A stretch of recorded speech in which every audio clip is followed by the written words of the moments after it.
எலிசபெத்தை நாம் பார்க்க போகிறோம். விளங்கினா நீங்கள் வாசிக்க முதலாம் அதிகாரம், லூக்கா முதலாம் அதிகாரம் வாசிக்க.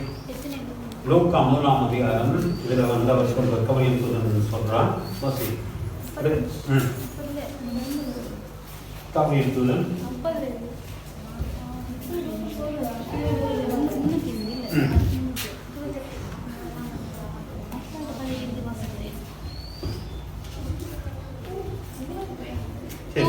யூதா தேசத்தின் 5ஆம் வசனத்திலிருந்து வாசிப்போம். பொறுமையா வாசிக்கும் நிப்பாட்டுகிறது. யூதியா தேசத்தின் 76ஆம் பக்கம் 1ஆம் அதிகாரம் லூக்கா 5. யூதா தேசத்தின் யூதேயா தேசத்தின் ராஜாவாகிய ஏரோதின் நாட்களில் அபியா என்னும் ஆசாரிய வகுப்பில் சகரியா என்னும் பேர் கொண்ட ஆசாரியர் ஒருவன் இருந்தான். அவன் மனைவி ஆரோனுடைய குமாரத்திகளில் ஒருத்தி, அவள் பேர் எலிசபெத்து. அவர்கள் இருவரும் கர்த்தரிட்ட சகல கற்பனைகளின் படியையும் நியமங்களின் படியையும் குற்றமற்றவர்களாய் நடந்து தேவனுக்கு முன்பாக நீதியுள்ளவர்களாய் இருந்தார்கள்.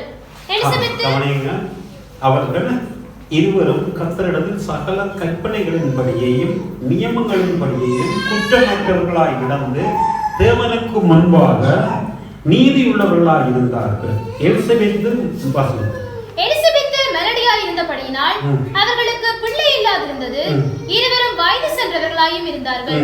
அப்படி இருக்க அவன் தன் ஆசாரிய வகுப்பின் முறைப்படி தேவ சந்நிதியிலே ஆசாரிய ஊழியம் செய்து வருகிற காலத்தில் ஆசாரிய ஊழிய முறைமையின்படி அவன் தேவாலயத்துக்குள் பிரவேசித்து தூபம் காட்டுகிறதற்கு சீட்டை பெற்றான். தூபம் காட்டுகிற வேளையிலே ஜனங்கள் எல்லோரும் கூட்டமாய் வெளியே ஜெபம் பண்ணி கொண்டிருந்தார்கள். அப்பொழுது கர்த்தருடைய தூதன் ஒருவன் தூபபீடத்தின் வலது பக்கத்திலே நின்று அவனுக்கு தரிசனமானான். சகரியா அவனை கண்டு கலங்கி பயமடைந்தான். தூதன் அவனை நோக்கி, சகரியாவே, பயப்படாதே, உன் வேண்டுதல் கேட்கப்பட்டது. உன் மனைவியாகிய எலிசபெத்து உனக்கு ஒரு குமாரனை பெறுவாள். அவனுக்கு யோவான் என்று பெயரிடுவாயாக. உனக்கு சந்தோஷமும் மகிழ்ச்சியும் உண்டாகும். அவன் பிறப்பின் நிமித்தம் அநேகர் சந்தோஷப்படுவார்கள். அவன் கர்த்தருக்கு முன்பாக பெரியவனாயிருப்பான். திராட்சை ரசமும் மதுவும் குடியான். தன் தாயின் வயிற்றில் இருக்கும் போதே பரிசுத்த ஆவியினால் நிரப்பப்பட்டிருப்பான். அவன் இஸ்ரவேல் சந்ததியாரில் அநேகரை அவர்கள் தேவனாகிய கர்த்தரிடத்திற்கு திருப்புவான். பிதாக்களுடைய இருதயங்களை பிள்ளைகளிடத்திற்கும் கீழ்ப்படியாதவர்களை நீதிமான்களுடைய ஞானத்திற்கும் திருப்பி உத்தமமான ஜனத்தை கர்த்தருக்கு ஆயத்தப்படுத்தும்படியாக அவன் எலியாவின் ஆவியும் பலமும் உடையவனாய் அவருக்கு முன்னே நடப்பான் என்றான். அப்பொழுது சகரியா தேவதூதனை நீங்க கவனிக்க வேண்டும்னு நினைக்கிற பகுதிக்கு நான் வந்துட்டேன். அப்பொழுது சகரியா தேவதூதனை நோக்கி, இதை நான் இதனால் அறிவேன். நான் கிழவனாயிருக்கிறேன், என் மனைவியும் வயது சென்றவளாயிருக்கிறாளே என்றான். தேவதூதன் அவனுக்கு பிரதி உத்தரமாக, நான் தேவ சன்னிதானத்தில் நிற்கிற காப்ரியேல் என்பவன். உன்னுடனே பேசவும் உனக்கு இந்த நற்செய்தியை அறிவிக்கவும் அனுப்பப்பட்டு வந்தேன். இதோ தகுந்த காலத்திலே நிறைவேறப் போகிற என் வார்த்தைகளை நீ விசுவாசியாதபடியினால் இவைகள் சம்பவிக்கும் நாள் மட்டும் நீ பேசக்கூடாமல் ஊமையாயிருப்பாய் என்றான். ஜனங்கள் சகரியாவுக்கு காத்திருந்து அவன் தேவாலயத்தில் தாமதித்ததினால் ஆச்சரியப்பட்டார்கள். அவன் வெளியே வந்தபோது அவர்களிடத்தில் பேசக்கூடாமல் இருந்தான். அதனாலே தேவாலயத்தில் ஒரு தரிசனத்தை கண்டான் என்று அறிந்தார்கள். அவனும் அவர்களுக்கு சைகை காட்டி ஊமையாய் இருந்தான். அவனுடைய ஊழியத்தின் நாட்கள் நிறைவேறினவுடனே தன் வீட்டுக்கு போனான். அந்நாட்களுக்கு பின்பு அவன் மனைவியாகிய எலிசபெத்து கர்ப்பவதியாகி, ஜனங்களுக்குள்ளே எனக்கு உண்டாயிருந்த நிந்தையை நீக்கும்படியாக கர்த்தர் இந்த நாட்களில் என் மேல் கடாட்சம் வைத்து எனக்கு இப்படி செய்தளினார் என்று சொல்லி 5 மாதம் வெளிப்படாதிருந்தாள். 6ஆம் மாதத்திலே காப்ரியேல் எனும் தூதன் கலிலேயாவில் உள்ள அடுத்த ஸ்டெப் 6ஆம் மாதம்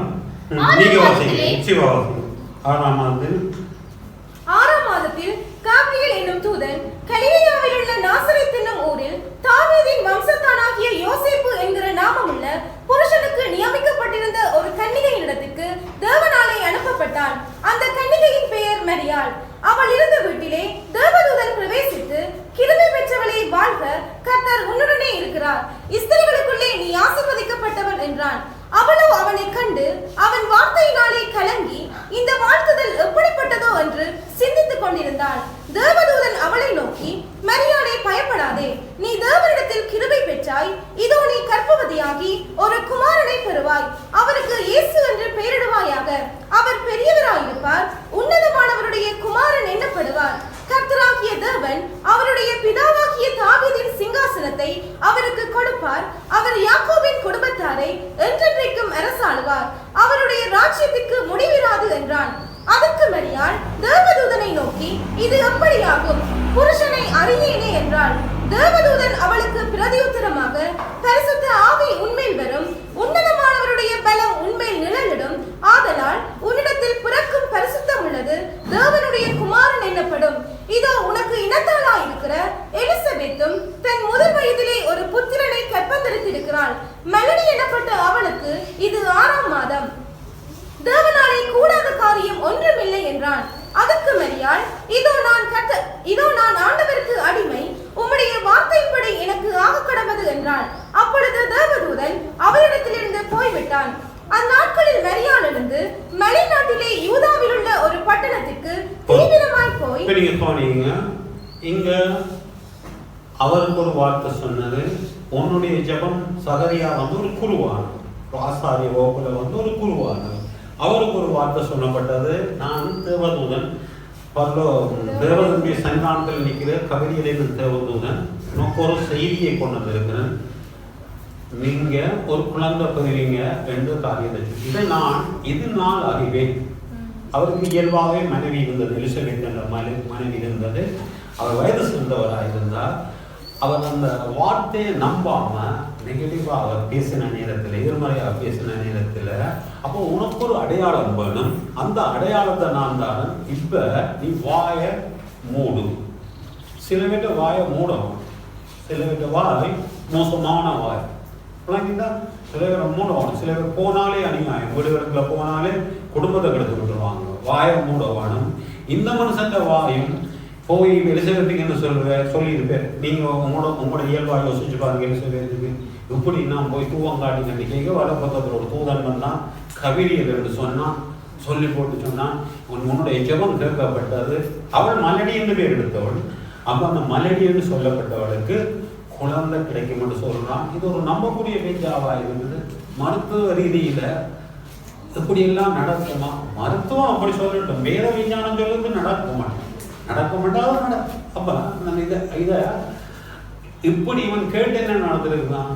கற்பம் பாதையே கலைச்சிருப்பான். கற்பத்தை வாயாலே கத்தியின்றி ரத்தம் சிந்தாம வாயாலே கலைச்சு போடுவாங்க. அப்படியான நிபுணர்கள் நிரம்ப இருக்காங்க நம்ம நாட்டுல. அப்படியான நிபுணர்கள் நிரம்ப இருக்கிறாங்க. அப்ப அவன் இவருக்கு என்ன செய்யணும்? இவன் கட்டாயம் இந்த கற்பத்தை கலைப்பான் என்று தெரிஞ்சு வாயை மூடிட்டார். வாயை மூடின உடனே வாய் மூடி மௌனியாக வெளியில வரான். வெளியில வந்த உடனே வெளியில வந்தவங்க பார்த்து இவனுக்கு என்ன நடந்திருக்குன்னு அறிஞ்சுக்கணும். அப்படியே வீட்டை போய் எலிசபெத்தோட சேர்ந்து வாடகைகளை அவள் கற்பம் தரிச்சு நித்திரை வாராட்கள் எழுப்பியிருக்கலாம். கற்பம் தரிச்சு 6 மாசமா போயிடுச்சு. கற்பம் தரிச்சு 6 மாசமா போயிட்டு அப்படியே அந்த தேவதூதன் அங்க போயிட்டு மரியாளிட்ட போய் இந்த சங்கதியை சொல்றாங்க. இப்ப கவனிச்சு பண்ணுங்க. மரியாளுக்கு வேத பண்டிதர்கள், வேத வல்லுநர்கள் சொல்றாங்க, கிட்டத்தட்ட 16 வயசு அல்லது 17 வயசு இருக்கு. 17 வயசுல எங்கேயும் கேள்விப்படாத இது இப்படி தேவன் சொல்லி இருக்கிறார். உண்மையில் பரிசுத்தாவியானவர் நிழலிடுவார், அல்லாட்டி நிழலாட்டமா வருவார். அவருடைய பிரசன்னம் வருகிற நேரத்தில் அதன் மூலம் நீ கற்பம் தரிப்பார். எவ்வளவு தேவனுக்கு நான் ஊழியம் செய்தாலும் இப்படி ஒன்று நடந்திருக்கண்டு நான் எந்த மனைவிக்கோ அல்லாட்டி எந்த புருஷனுக்கோ போய் சொன்னா நம்புவாங்க. நம்புறதுக்கு எந்த சாத்தியமும் இல்லை, எந்த சாத்தியமும் இல்லை. அந்த 17 வயசு குழந்தை, அது கிராமத்து பெண். மரியாதை ஒரு கிராமத்து பெண். அவள் கேட்கிறாள், நானும் கணவனை அறியவில்லை, இது எப்படி ஆகும்? அவளுக்கு நியமிக்கப்பட்ட கணவனுக்கே ஒரு சந்தேகம் வந்துட்டு அதே தேவதூதன் போய் சொல்றான், மரியாதத்தில் உற்பத்தியாக இருக்கிறத நீ சந்தேகப்படாத, அவளை சேர்த்துக்கொள், அது கர்த்தரால நடந்த சங்கதி என்று விவரிச்சு சொல்றான். அப்போ மரியாதை அவனை ஏற்றுக்கொள்றான். ஏற்றுக்கொண்ட பிறகு யூத வழக்கத்தின்படி விபச்சாரத்துக்கு கல்லறிஞ்சு கொல்லவாடு. சம்பி என்ன பாருங்க, விபச்சாரத்துக்கு கல்லறிஞ்சு கொல்லவாடு. இப்போ கணவன் இல்லாம பிள்ளை பெறுகிறது விபச்சாரமா? விபச்சாரம் இல்லையா? விபச்சாரம். இப்ப மரியாதை இந்த கட்டத்துல இந்த சீனில பார்க்க மரியாதை விபச்சாரியா கண்டிப்பா விபச்சாரம். அவன் இப்படி இருக்கையில அவர் கேட்கிறாங்க, மரியாதை கேட்கிறாங்க, இத எப்படி யாரும் சொல்றான் என்ன? கத்தர் அழக்கூடாத கத்தர் ஒரு வார்த்தையை சொல்லிட்டாருடா, அந்த வார்த்தையை நிறைவேற்றுற ஆற்றல் அந்த வார்த்தைக்கு இருக்கு. லைட் பி என்றால் வெளிச்சம் வந்து இருட்ட பேசி புரியுதா? வெளிச்சம் உண்டாகட்டும், வெளிச்சம் உண்டாயிட்டு அந்த காரியத்தை நிறைவேற்றக்கூடிய ஆற்றல் அந்த வார்த்தைக்கு இருக்கு.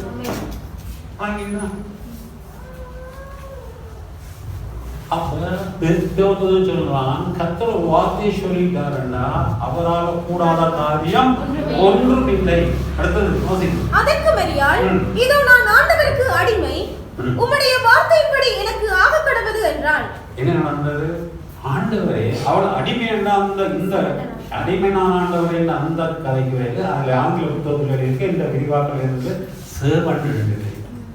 நாம் ஆண்டவருடைய வேலையால் உம்முடைய வார்த்தையின்படி ஆண்டவருக்கு நாம் பணிவிட செய்யணும். வழியில கேளுங்க, நித்திர ஒன்றாக கேட்டு வந்து என்ன சொன்னேன், நான் இப்போ என்ன சொன்னான்னு கேட்பேன். மரியாதை சொன்னானா, யோசிப்பு சொன்னாங்க.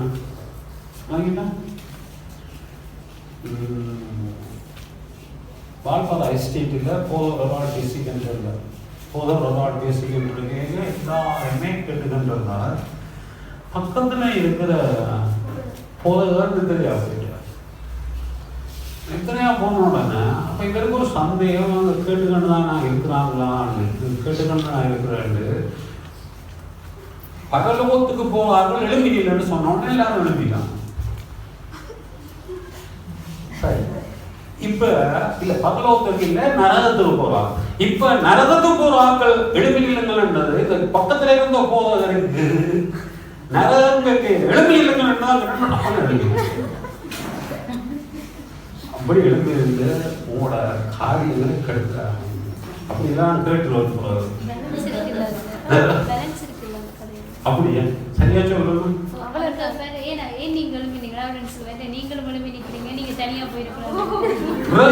அட்ஜஸ்ட் பண்றாரு கிறிஸ்தவங்களோட விளையாட்டுகளை பாருங்க.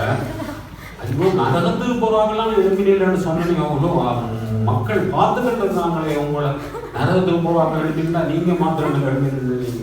அது சரி பாஸ், நரகத்துக்கு போறாங்க எழுப்பினீங்கன்னு சொல்லிட்டு நீங்க தனியாக நினைக்கிறீங்க. நீங்க தனியா போகக்கூடாது, நானும் சேர்ந்து எழுப்பினாங்க.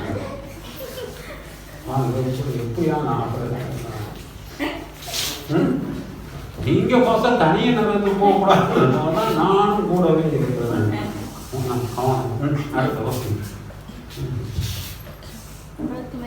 அதற்கு மரியாள், இதோ நான் ஆண்டவருக்கு அடிமை, உம்முடைய வார்த்தையின்படி எனக்கு ஆக கடவது என்றாள். அப்பொழுது தேவதூதன் அவரிடத்திலிருந்து போய்விட்டான்.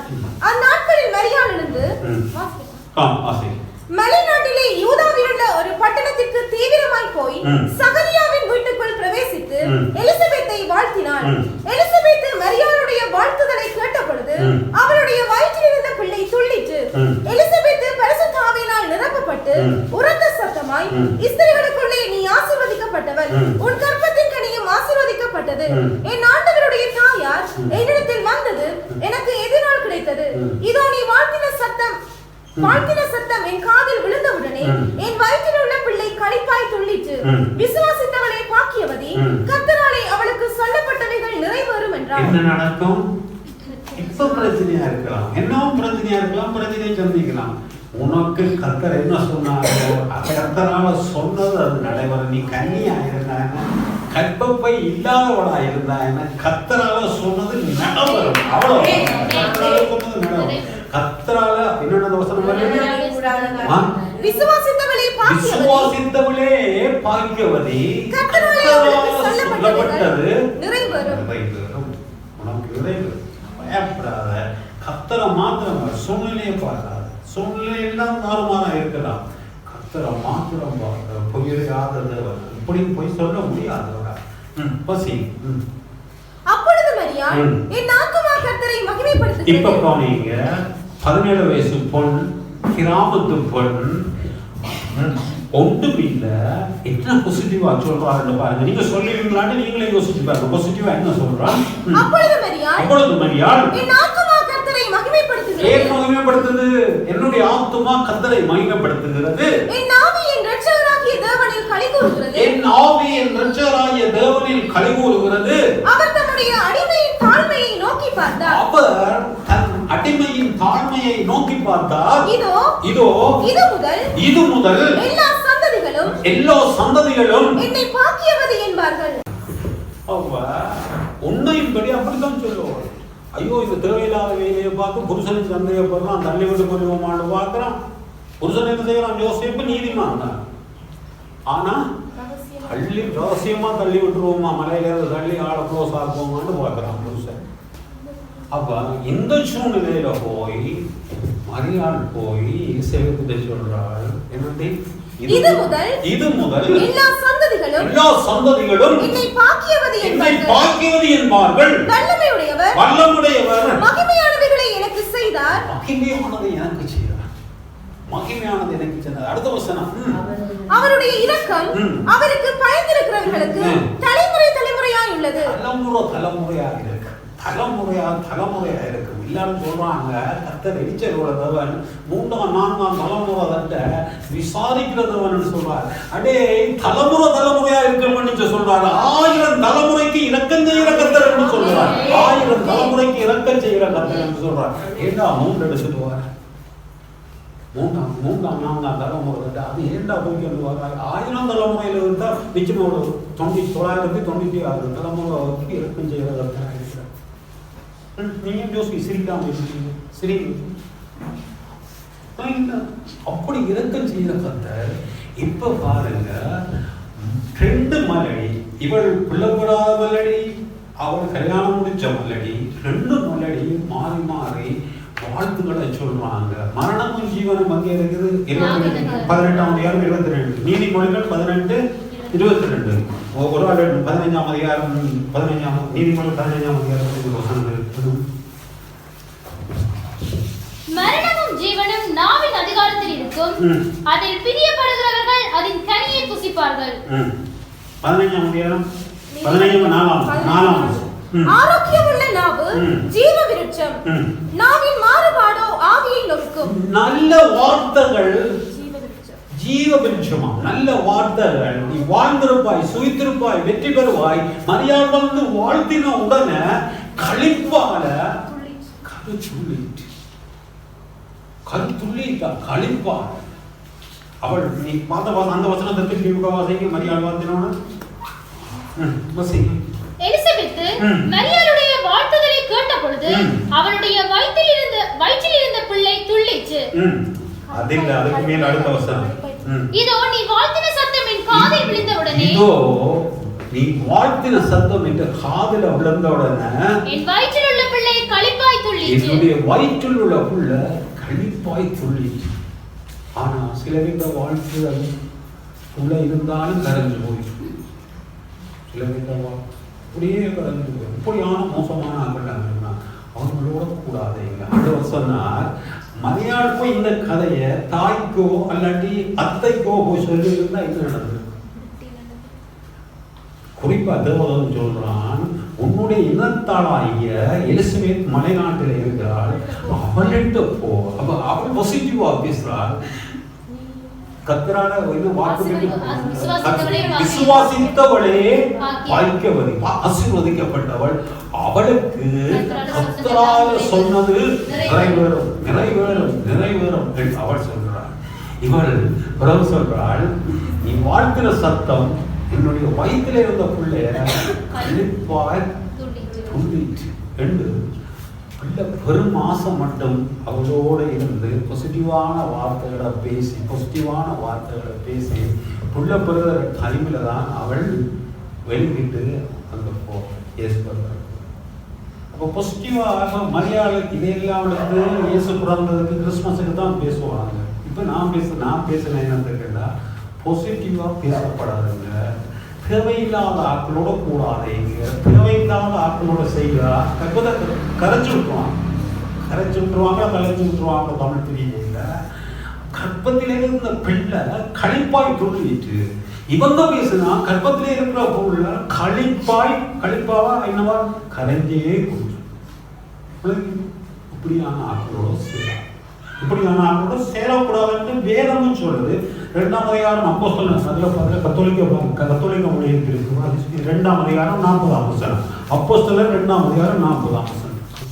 இன்னும் அநேக வார்த்தை வார்த்தைகளாலும் சாட்சி கூறி மாறுபாடுள்ள இந்த சந்ததியை விட்டு விலகி உங்களை ரட்சித்துக் கொள்ளுங்கள் என்று புத்தி சொன்னார். சரி, இதுல வாசிங்க வழிவாக்க. மேலும் அவர் வேறு பல சான்றுகளை எடுத்து கூறி நெறிகட்ட இந்த தலைமுறையில் இருந்து உங்களை காப்பாற்றிக் கொள்ளுங்கள் என்று அறிவுறுத்தினார். நெறிகட்டு போய் அலைகிறார்கள், இவங்களோட சேர்ந்துறாங்க. போங்க, இந்த சமூகத்துல வாழ்றோம், இந்த சமூகத்தை ஒதுக்கி வைக்கல வாழ்றோம், இவங்களோட சேர்க்காதீங்க, இவங்களோட ஒத்த வருஷம் போடுறாங்க. அவன் அதுல கொரோனா வருதம்மா, இது வருதம்மா, அவனோட சேர்த்து ஆமா வருது, அவனோட சேர்ந்து போயிடாங்க. என்னுடைய தேவன் காசுறவராக இருக்கிறார். இஸ்ரவேல் ஜனங்களை ஈத்திலிருந்து கூப்பிட்டோன்னு முதலாவது கொடுத்த வாக்கியம், நானே பரிகாரியாக இருக்கிறேன், நான் உன்னுடைய அப்பத்தை நன்கதை மாசுக்கு யார். அப்ப நாங்களும் அவங்களும் வேறோம், தமிழராக இருக்கலாம், இலங்கையராக இருக்கலாம், சரி, நாங்கள் தேவனுடைய ஜனங்கள், இவர்கள் என்னுடைய ஜனங்கள், இவர்களை எனக்கு என்று தெரிந்து கொண்டேன், இவர்கள் என்னுடைய துதியை சொல்லி வருவார்கள் சொன்னாரா? சொன்னார். இதுக்கு ஆதாரமா இன்னொரு வசனத்தை சீக்கிரமா பார்த்துட்டு முடிச்சிருவேன். நித்திர பண்றாங்க. மார்க்கு சுவிசேஷம் 8ஆம் அதிகாரம் 22ஆம் வசனத்திலிருந்து வாசிக்கணும். பின்பு அவர் பெத்சாய்தா ஊருக்கு வந்தார். அப்பொழுது ஒரு குருடனை அவரிடத்தில் கொண்டு வந்து அவனை தொடும்படி அவரை வேண்டிக் கொண்டார்கள். கடைசியா வாசிக்கிறது கவனமா கேட்டுருங்க. திருப்பி கேள்வி கேட்பேன், என்ன நடந்தது, ஏன் சுகமாக கேட்பேன், அதுக்கு போய் சொல்லுவோம். பெத்சாய்தா ஊர்ல இருந்து ஒரு குருடனை அவரிடத்தில் கொண்டு வந்து, யார் இடத்துல வந்தாங்க? அவரிடத்துல இயேசு, தோன்றாயவாயா இருக்கிறது இயேசு, அவரிடத்தில் கொண்டு வந்தார்கள். அவனை தொடும்படி அவரை வேண்டிக் கொண்டார்கள். அவர் குருடனுடைய கையை பிடித்து அவனை கிராமத்துக்கு வெளியே அழைத்துக் கொண்டு போய் அவன் கண்களில் உமிழ்ந்து அவன் மேல் கைகளை வைத்து எதையாகிலும் காண்கிறாயா என்று கேட்டார். அவன் ஏறிட்டு பார்த்து, நடக்கிற மனுஷரை மரங்களைப் போல காண்கிறேன் என்றார். பின்பு அவர் மறுபடியும் அவன் கண்களின் மேல் கைகளை வைத்து அவனை ஏறிட்டு பார்க்கும்படி செய்தார். அப்பொழுது அவன் சொஸ்தமடைந்து யாவரையும் தெளிவாய் கண்டார். பின்பு அவர் அவனை நோக்கி, நீ கிராமத்தில் பிரவேசியாமலும் கிராமத்தில் இதை ஒருவருக்கும் சொல்லாமலும் இரு என்று சொல்லி அவனை வீட்டுக்கு அனுப்பிவிட்டார். கவனிச்சிட்டீங்களா? ஏன் இயேசு அவனை இந்த பெத்சாய்தா ஒரு கதையை சொல்றான். இயேசு போன இடத்துல பெத்சாய்தாவுக்கு போனேன். பெத்சாய்தா வந்து ஒரு பொல்லாத பட்டணம். 10ஆம் அதிகாரம் லூக்கா 10:13 வாசி. கோராசின் பட்டணமே உனக்கு ஐயோ, பெத்சாய்தா பட்டணமே உனக்கு ஐயோ, உங்களில் செய்யப்பட்ட பலத்த செய்கைகள் தீருவிலும் சீதோனிலும் செய்யப்பட்டிருந்ததால். பெத்சாய்தா பட்டணமே வேற கதையே இல்லை, உனக்கு ஐயோ, நாசமா போகிறாய், ஐயோ. அப்படியான ஒரு மோசமான பட்டணத்துல இருந்த ஒருவர் தான் வாசிச்சிட்டீங்களா? உங்களில் செய்யப்பட்ட பலத்த செய்கைகள் தீருவிலும் சீதோனிலும் செய்யப்பட்டிருந்ததானால் அப்பொழுதே இரட்டுடுத்தி சாம்பலில் உட்கார்ந்து மனம் திரும்பி இருப்பார்கள். இந்த என்ன ஒரு மோசமான தீரும் சீதோனையும் சொல்லி சொல்றார். இந்த இடத்துல போய் இந்த உபதேசத்தை நான் சொல்லி இருந்தால் மனம் திரும்பி இருப்பார்கள், இரட்டுடுத்தி சாம்பலில் உட்கார்ந்து இருப்பார்கள், சாப்பிடாம உட்கார்ந்து இருப்பார்கள் என்று சொல்லுற அந்த மோசமான பெத்சாய்தா ஊருக்கு தான் இயேசு நடந்து வரார். நடந்து வரைக்கும் அங்கிருந்த ஒரு குருடனை கொண்டு போய் இவரை சொஸ்தமாக்கும்னு சொல்றாங்க. அப்பொழுது இந்த பெத்சாய்தாவை விட்டு அவரை அழைத்து வந்து தன்னுடைய கரங்களை வைத்து உமிழ்ந்து கரங்களை வைத்து ஜெபித்தார். ஜெபித்து போட்டு எதையாவது காண்கிறாயான்னு கேட்டார். என்னதுக்கு? மரங்களை போல மனுஷரை காண்கிறதுன்னு சொன்னார். அப்ப ஆண்டவர் ஒரு காய் ஜெபிச்சா சுகமாக தானே வேணும். ஏன் சுகமாக இல்லை? ஆண்டவர் நாங்க வாசிச்சு வாரத்துல பாருங்க, இதை எனக்கு செய்ய உனக்கு செய்ய முடியும் மட்டும் விசுவாசிக்கிறியா என்று எல்லாம் கேட்கிறார். இந்த குருடன் பெத்சாய்தாவை விட்டு வெளியில வந்துட்டான். ஆனால் என்ன நடந்தது? பெத்சாய்தா அவனுக்குள்ள இருந்தது. பெத்சாய்தா பட்டணத்தின் குணங்கள் குறிகள் அவனுக்குள்ள இருந்தபடியால் தான் அவன் சுகமாகவில்லை. அப்போது திரும்பவும் கரங்களை வச்சு ஜெபிச்சு விட்டு ஒரு கழிவுஜா எவர் நான் ஜெபிச்சு விட்டு சொன்னார், இனிமேல் பெத்சாய்தா பட்டணத்துக்கு நீ போயிடாத, இதை யாருக்கும் சொல்லிடாத, போய் தப்பிச்சு.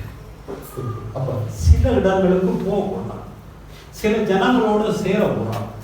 அதுக்காக நான் பரிசுத்தத்தை தள்ளினில் என்று சொல்ல போவாதே, ஞானமா நடந்து கொள்ளும். துன்மார்க்கருடைய வழிகளில் பாவிகள் உட்காரும் இடத்துல அந்த ஒரு சொல்ல சொல்றதுக்கு 3 வார்த்தையை பாவிக்கிறார். பாவிகள் உட்காரும் இடத்தில் உட்காராமலும் கர்த்தருடைய வேதம் அடுத்தது என்ன சொல்றாரு?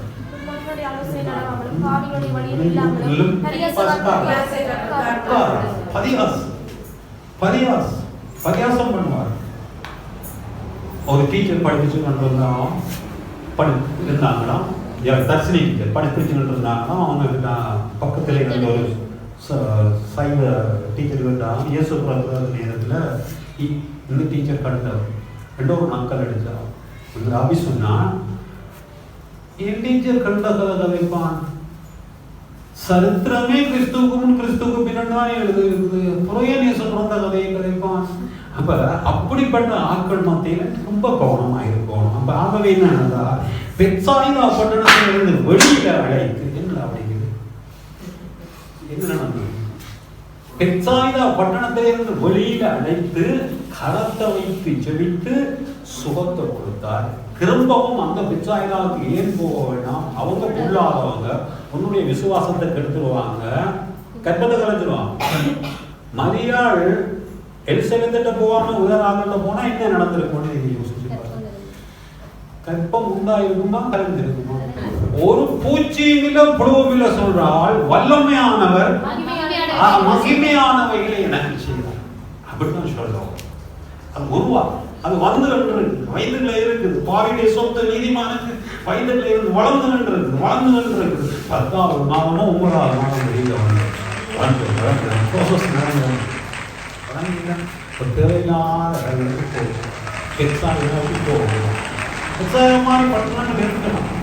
தேவையில்லாத வீட்டு வைத்தியற்ற கதை, நாட்டு வைத்தியற்ற கதை, பக்கத்து வீட்டுக்காரற்ற கதை, அவங்க இவங்களோட கதையை போட்டு நீங்க மன அழுத்தத்திட்ட போகாதே.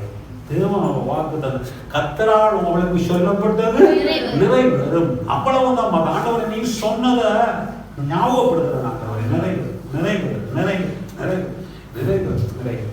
ஒரு 5 நிமிஷம் நான் அறிக்கவேன். 5 நிமிஷம் அறிக்கவேன். அப்பா குலத்தை காக்க வந்த மகாராஜனே, இந்த மானிடன் மேல் அன்பு வச்ச மகாதேவனே.